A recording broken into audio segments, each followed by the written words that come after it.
High বন্ধুরা, welcome to my Debarchana kitchen. Debarchana kitchen তোমাদের জন্য নিয়ে এসেছে একটা সুন্দর রেসিপি, যেটা তোমাদের শরীরের পক্ষে খুব ভালো। কেউ যদি মোটা রোগা হতে চাও, সেই রোগা হওয়ার এই রান্নাটা। অনেকেই মোটা আছো, আমার সোনা মোটা, তার জন্য সোনার জন্য আমার এটা বানিয়ে দিতে হচ্ছে। এখন এখানে নিয়েছি চিকেন।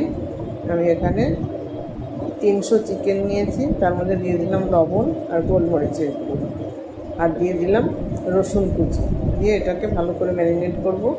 এর মধ্যে একটু লেবু রস দিয়ে দিলে ভালো হয়, আমার ঘরে ছিল না তাই দিইনি। এবার এটাকে ম্যারিনেট করে আমি রেখে দিলাম। এবার দেখো কি করব। কড়াই একটা বসিয়ে দিয়েছি। এই কড়াইয়ের মধ্যে আমি দিয়ে দেব পরিমাণ মতো জল। তাহলে জলটা দেখো আমি ঢালি, এই যে জল দিয়ে দিলাম।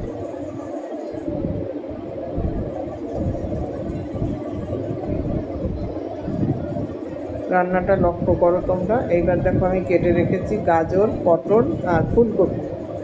এই সবজিগুলো আমি একটু সিদ্ধ করে নেবো। আরও অন্যান্য সবজি আছে, এই সবজিটা আমার একটু গরম জলের মধ্যে দিয়ে সিদ্ধ করে নিতে হবে, কারণ এগুলো কষালে পরে অত তাড়াতাড়ি সিদ্ধ হয় না। ঠিক আমি যেভাবে করছি তোমরা সেইভাবেই করবে। পটল দিয়ে দিলাম, দিয়ে এবার আমি একটু নাড়াচাড়া করে এটাকে ঢাকা দিয়ে দেবো। ব্যাস,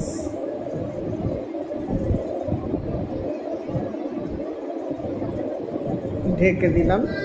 এটা সিদ্ধ হতে হতে এখন তোমরা দেখো যে আমি আরেকটা কী করছি। দেখতে পেরেছো বরফ জল, এই যে বরফ জমানো ছিল সেই বরফ জল, এর মধ্যে সবজিটা যখন সিদ্ধ হয়ে যাবে আমি তখন দেখি সবজিটা মনে হচ্ছে সিদ্ধ হয়ে গেছে, মানে খুব বেশি সিদ্ধ না, আধা সিদ্ধ হয়ে গেলে এই বরফ জলের মধ্যে তোমরা সবজিগুলো উঠিয়ে দিয়ে দেবে, এই জলের মধ্যে ভিজিয়ে দেবে। তাহলে কী হবে বলো তো, সবজিগুলো একদম টাটকা টাটকা থাকবে, কোনো মানে ভেঙে চুরে যাবে না।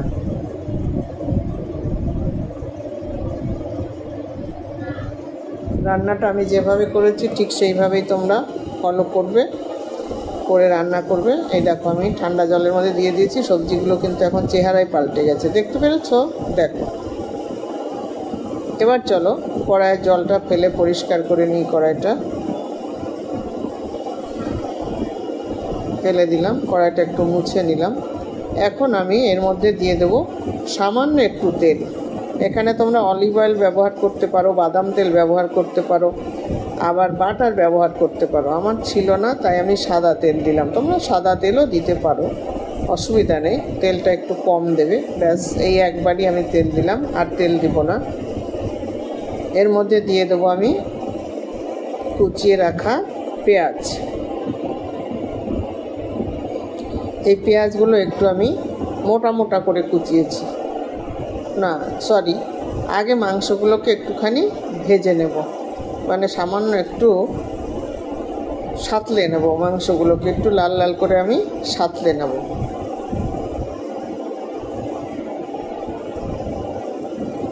যে মাংসটা ম্যারিনেট করে রেখেছিলাম ওইটা আমি একটু সাঁতলে নেব। আবার ব্লাড দিতে যাব তো, খাবার পরে পিপি দিয়ে আসবো, সেই জন্য আবার একটু ব্যস্ত আছি। এদিকে ভিডিওটা ছাড়তে হবে, টাইম হয়ে যাচ্ছে। কত রকমের কাজ থাকে। একটা মেয়ে ছেলে দৌড়ঝাঁপ করে যা করতে পারে, একটা পুরুষ ছেলের পক্ষে তা সম্ভব হবে না।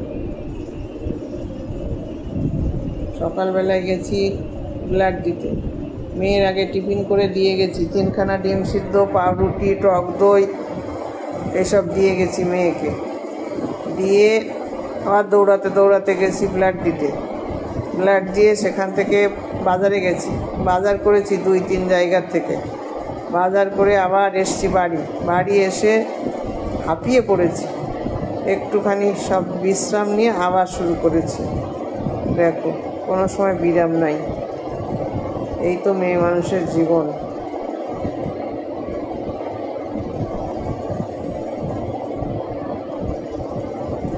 মাংসটা একটু লাল লাল করে সাঁতলে নিতে হবে, যাতে কোনো কাঁচা গন্ধ না থাকে।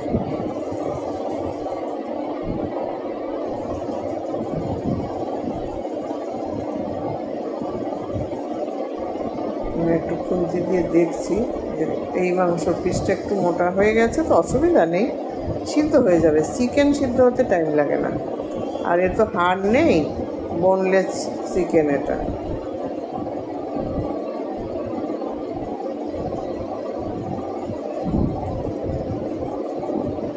এখন অনলাইনে অর্ডার করলেই চলে আসে।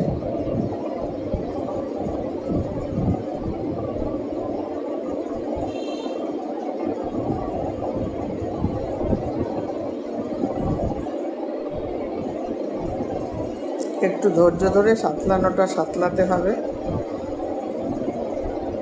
রান্নাটা করতে খুব বেশি সময় লাগে না, কিন্তু যারা মোটা তাদের তো মানে ধৈর্য ধরে করাই লাগবে না। তোমরা এইভাবেই রান্নাটা খেয়ে দেখো, তোমরা 6 মাস খাও আর দুবেলা হাঁটো, দেখবে একদম রোগা হয়ে গেছে। মিষ্টি খাবে না, তেলে ভাজা খাবে না। আমার কথা শুনে দেখো, তারপরে তোমরা কমেন্টস করে জানাবে আমাকে। আর এই রান্নাটা করে খেয়ে দেখবে, তোমাদের মুখে কোনো অরুচি আসবে না, ভালো লাগবে। সোনা তো ভীষণ ভালো খায়, বলে আমার মনেই হয় না যে আমি ভাত খাই না। এবার হয়ে গেছে, আমি তুলে দেব।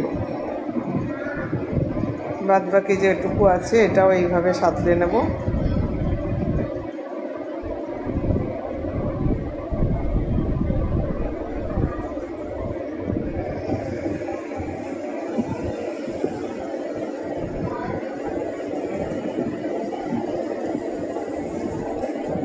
সবই সাতলানো হয়ে গেছে, তুলে নিয়েছি। এইটুকু তেলের মধ্যে আমি দিয়ে দেবো বড় বড় করে কেটে রাখা পেঁয়াজ। তাহলে দেখো তেলের পরিমাণ কতটুকু হলো, দেখতেই পাচ্ছ। আর রসুন কুচি দিয়ে একটু সামান্য নাড়াচাড়া করে নেব।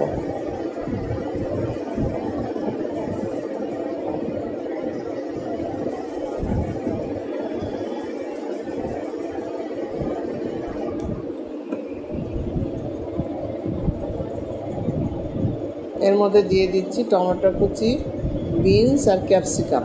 এগুলো আমি কিন্তু সিদ্ধ করিনি, কারণ এগুলো তাড়াতাড়ি হয়ে যায়, কষানোর সঙ্গে সঙ্গে সিদ্ধ হয়ে যায়। ওই জন্য আমি গরম জলের মধ্যে দিতে লাগে না এগুলো।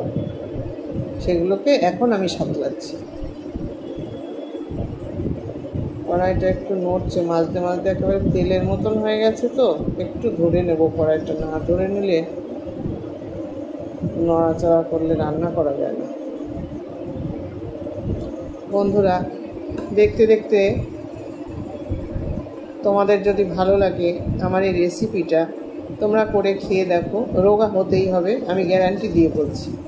রোগা তোমরা হবে, মোটা নিয়ে কোনো কেউ চিন্তা করো না। এই রেসিপিটা তোমরা করে খাবে আর এর সঙ্গে দুবেলা হাঁটবে। রেসিপিটা যদি আমার ভালো লাগে তোমাদের কাছে, তাহলে তোমরা আমাকে লাইক, শেয়ার, কমেন্টস করো। আর হ্যাঁ, যারা এখনও সাবস্ক্রাইব করোনি তারা সাবস্ক্রাইব করবে। এইবার আমি কিছুটা সাতলে উঠিয়ে রাখছি, কেন কাউনের চাল রান্না করতে হবে, এমনি রাইস খেতে পারবে না, তার মধ্যে সবজি দেবো। এই জন্য কিছুটা সবজি আমি ওর মধ্যেও দেবো বলে এর থেকে একটু উঠিয়ে রাখছি। দুটো ফুলকপি উঠিয়ে রাখলাম আর ওই সবজিগুলো রেখে দিলাম। এইবার এটাকে আমি একসাথে ভালো করে কষাবো।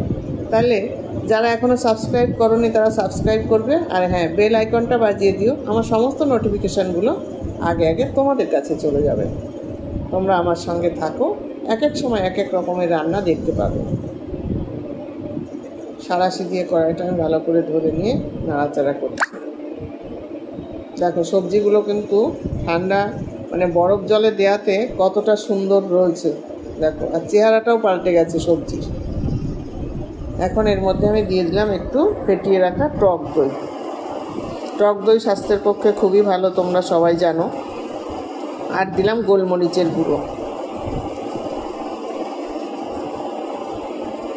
দিয়ে দিলাম সামান্য পরিমাণে লবণ। সিদ্ধ করার সময় লবণ দেওয়া ছিল, ওই জন্যে লবণের পরিমাণটা বুঝে দেবে তোমরা।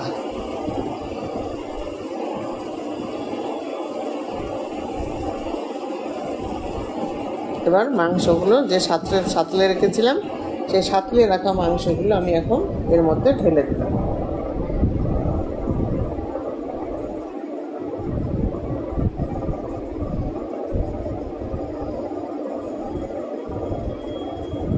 দিয়ে ঢাকা দিয়ে দিলাম।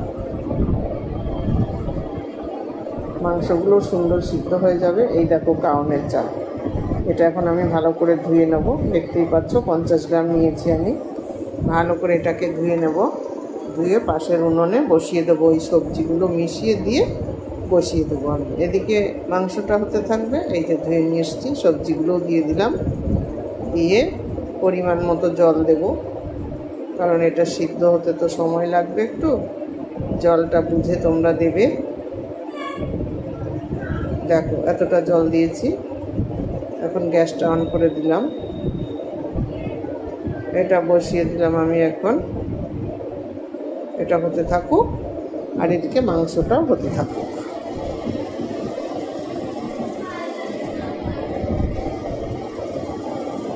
এখন দেখবো মাংসটার কি পরিস্থিতি। ঢাকনাটা খুলে দেব।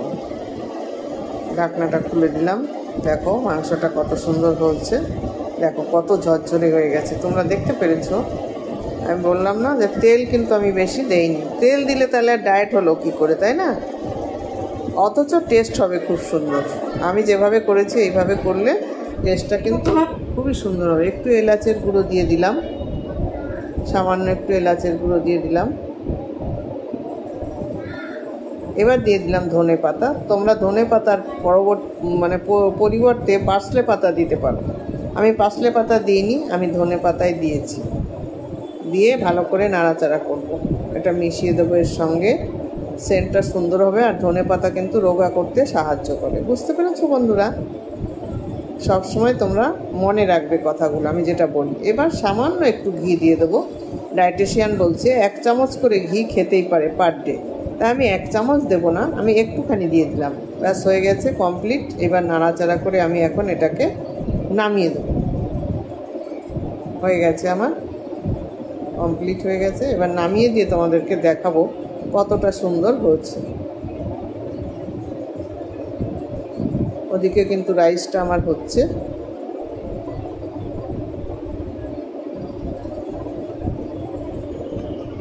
দেখো কত সুন্দর লাগছে দেখতে বন্ধুরা। তাহলে ভালো লাগলে তোমরা খেয়ে আমাকে বলবে। দেখতে পাচ্ছ কত সুন্দর হচ্ছে। তাহলে বন্ধুরা সম্পূর্ণ রান্নাটা তো তোমাদের সঙ্গে শেয়ার করলাম। আজকের মতো তাহলে এখানেই থাকলো তোমাদের। টাটা।